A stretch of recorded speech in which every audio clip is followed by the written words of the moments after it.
మంచిర్యాల జిల్లా జన్నారం మండల కేంద్రంలోని ఆశ్రమ బాలుర పాఠశాలను ఉట్నూరు ఐటీడీఏ పీఓ ఖుష్బూ గుప్తా ఆకస్మికంగా తనిఖీ చేశారు. సాధారణ తనిఖీల్లో భాగంగా ఆశ్రమ పాఠశాలను తనిఖీ చేసి పలు రకాల రిజిస్టర్లను పరిశీలించి విద్యార్థుల సమస్యలు అడిగి తెలుసుకున్నట్లుగా తెలిపారు.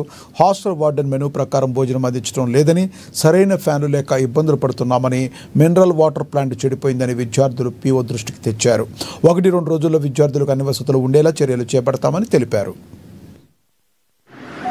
ఎంత వచ్చింది 9కి 3 కిలో ఇప్పుడు ఎంత ఉంది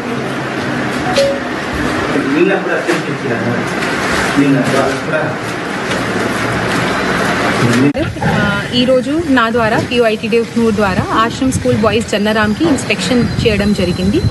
ఈ ఇన్స్పెక్షన్లో అన్ని registers, teachers registers, workers registers, stock registers ఇవి చెక్ చేయడం జరిగింది. ఇంకా భోజన్ క్వాలిటీ చెక్ చేయడం జరిగింది.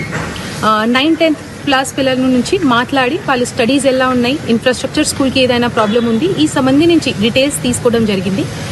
ఇందులో కొన్ని విషయాలు నా దృష్టిలో వచ్చింది. ఎగ్జాంపుల్ ఫుడ్ కొన్ని రోజు మెన్యూ ప్రకారం లేదు, కొంచెం క్వాలిటీ ఇష్యూస్ కూడా ఉన్నాయి. ఆరో ప్లాంట్ ఇప్పుడు బంద్ ఉంది 4 రోజుల నుంచి.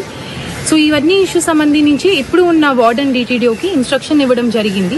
ఫ్యాన్స్ కూడా ఈ ఈవినింగ్ వరకు కరెక్ట్ అవుతుంది. ఆరో ప్లాంట్ కూడా రేపు ఈవినింగ్ వరకు తప్పకుండా కరెక్ట్ అయితే టీపీఎం ఎంత ఉంది అదే మనము సెల్ఫ్గా చెక్ చేస్తాము. ఫుడ్ సంబంధించి కూడా తప్పకుండా ఇప్పుడు మెన్యూ ఫాలో అవుతుంది. ఈ సంబంధించి we will take departmental action.